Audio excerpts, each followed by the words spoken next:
My name is Dave Bates. I started in December and graduated in November. Halfway through, they almost kicked me out of school because I was just not doing, they would say, you need to wear, you're supposed to come in, and since I do have sight, and I had more sight when I started here than I do today. I mean, it seems like every couple of months I lose more. But the first thing that you learn here at Blind Incorporated is when a student successfully completes a project, they call everybody around. They call the secretary, the teachers, and the students, and they say, oh, here's Jim or Bob or Sue with her, she just completed a small meal project or her Braille project or some project. And she's gonna ring this bell. And I thought, how corny and stupid is this? They had this bell. And so I remember the first time they were gonna make me ring my bell, and I'm like, I don't wanna ring this stupid bell. So anyhow, back to being kicked out of school.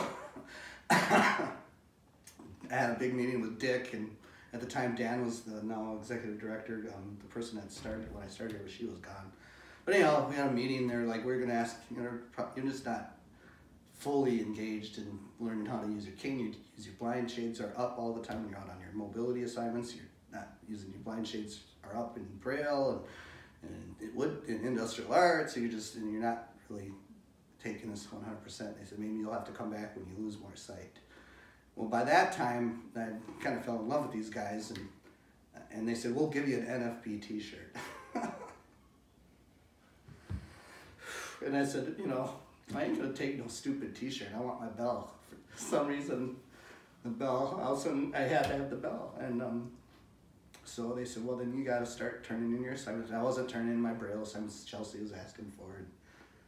And I said, okay, I can do that. I'll start wearing my blind shades, and I'll start turning in my assignments, and I'll start not being the rebellious Dave, and yeah, so 6 months later, on my graduation day, I wore a tuxedo,